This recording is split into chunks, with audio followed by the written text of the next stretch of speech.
Ramazan ayında, Allah ayında, Ramazan ayında, Allah ayında. Salam, əziz və dəyərli, çox hörmətli dostlar, çox hörmətli izləyicilər. Hər birinizi səmimi qəlbdən salamlayırıq bu gözəl gündə, bu gözəl ayda.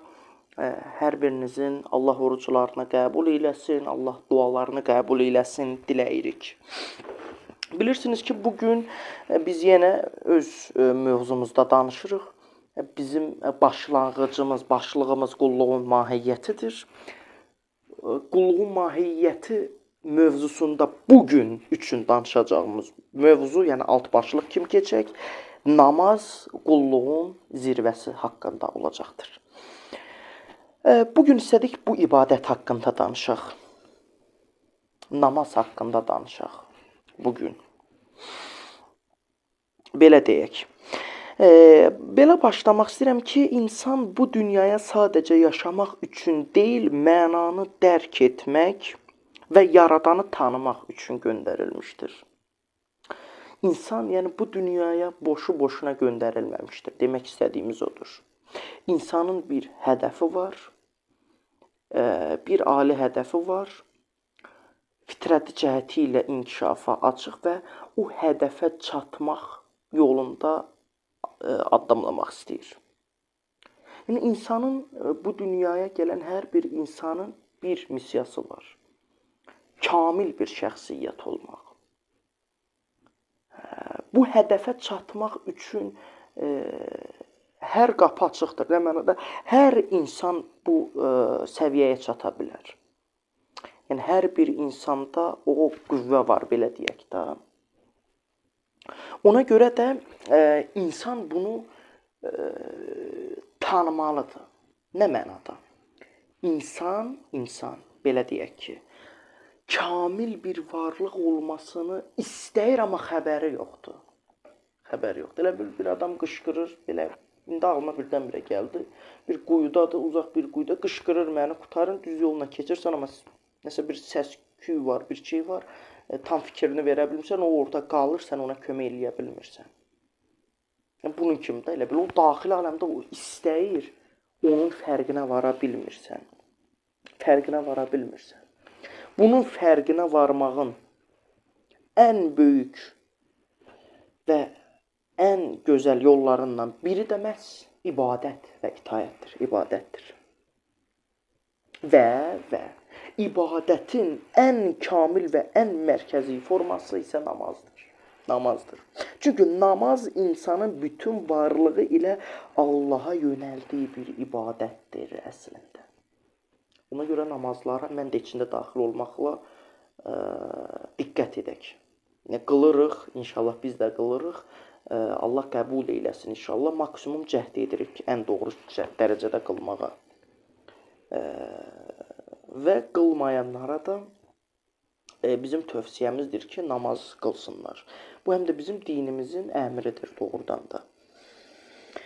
Və bundan əlavə namaz qılmaq sadəcə müəyyən hərəkətlərdən ibarət bir ritual deyil. Yəni, əyildik, qalxdıq, bundan ibarət deyil.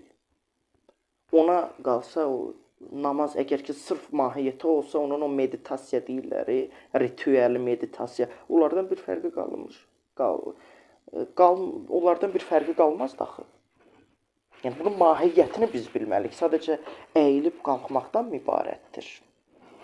Buna diqqət etməliyik.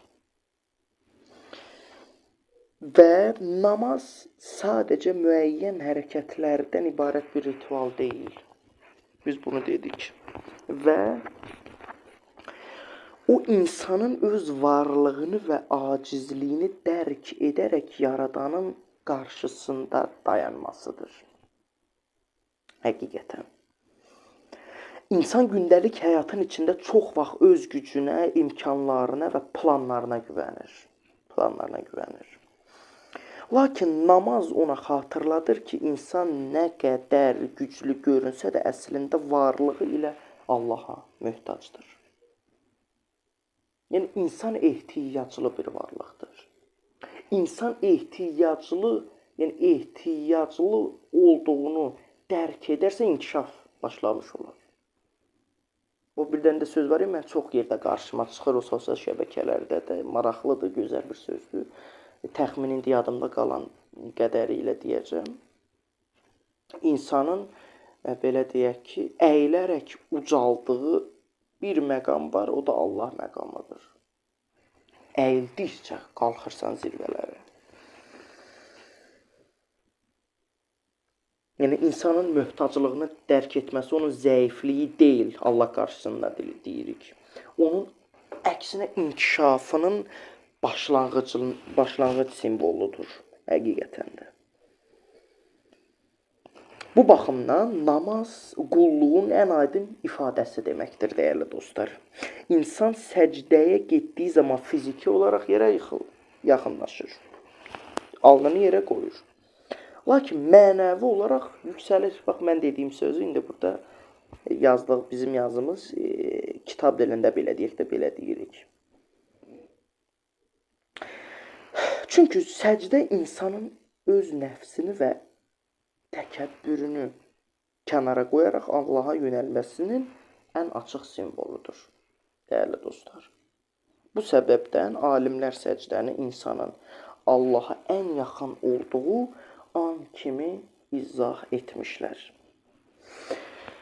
Yəni, bu namazın bir tərəfi.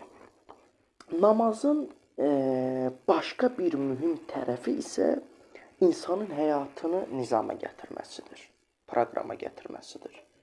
Yəni, namazlarını maksimum şəkildə, vaxtında doğru şəkildə qıldıqca insanda həm də məsuliyyət hissi yaranır. Məsələn, o vaxt gəldi, başlayır. İnsanın həyatı daha tərtibli olur, daha nizamlı olur, daha proqramlı olur. İnsanda artıq məsuliyyət hissi formalaşmağa başlayır. Ona görə də günün müxtəlif vaxtlarında qılınan namazlar insanın zamanını mənalandırır və onu daim Allahı xatırlamağa yönəldir. Dəyərli dostlar, beləliklə namaz insanın həyatını yalnız ibadət anlarında deyil, bütün gün ərzində istiqamətləndirən bir məktəbə çevrilmiş olur. Yəni, namaz qılan insan təkcə ibadət etmir, eyni zamanda öz nəfsini tərbiyə etmiş olur. Yəni, indi bu biraz vaxtımız azdır deyərlər, birbaşa oxuyuram dəyərli dostlar. Özünüz də, çünki bundan əvvəlki çıxışlarımızda, yəni hamısına qulaq asan adam ilə başa düşürəm, elə eşidən kimi hər şeyi başa düşəcək, hər şey aydın olacaq. Dəyərli dostlar. Amma yenə də suallarınız varsa təkrar edeyim, yazın. Nömrə də var, bilirsinizsə. O nömrəyə də göndərə bilərsiniz, şərh də yaza bilərsiniz. Mənim özüm də baxıram, görürəm. Demək, namaz qılan insan təkcə ibadət etmiş olmur. O öz nəfsini tərbiyə edir. O ədalətli olmağı öyrənir. O səbirli olmağı öyrənir. O təvazökarlığı öyrənir və məsuliyyət hissini dərk edir, formalaşır məsuliyyət hissi onda. Çünki insan hər gün eyni ibadəti davam etdirdikcə daxili bir intizam formalaşır onda. Yəni, dediyim kimi də həyatı proqramlı çərçivədə olmuş olur və bu intizam isə insanın həyatının digər sahələrinə də təsir etmiş olur. Yəni, bu artıq insanın xüsusiyyətinə, yəni xasiyyətinə çevrilmiş olur. Fəlsəfi baxımdan izah isə namaz insanın ontoloji mövqeyini xatırladır. Ontoloji mövqeyini xatırladır. İnsan öz varlığının müstəqil olmadığını, bütün mövcudluğun bir mənbədən gəldiyini dərk edir. Bu anlayış insanı həm təvazökar edir, həm də həyatına daha dərin bir məna qazandırmış olur. Dəyərli dostlar, bu səbəbdən namaz yalnız bir ibadət deyil, insanın mənəvi yüksəliş yolu olmuş olur və insan namaz vasitəsilə öz nəfsindən uzaqlaşır və həqiqətə yaxınlaşmağa başlayır. Və o anlayır ki, qulluğun zirvəsi yalnız sözlə deyil, insanın bütün varlığı ilə Allaha yönəlməsində mümkün olur. Beləliklə, namaz qulluğun zirvəsidir, dəyərli dostlar. Çünki o, insanın ağlını, qəlbini və bədənini eyni anda Allaha yönəldən ən kamil ibadət olmuş olur. Yəni namaz qılan insan yalnız ibadət edən deyil, eyni zamanda mənəvi olaraq yüksək bir bəndəyə çevrilmiş olur. Baxın, namazın bu qədər insan həyatında önəmi vardır.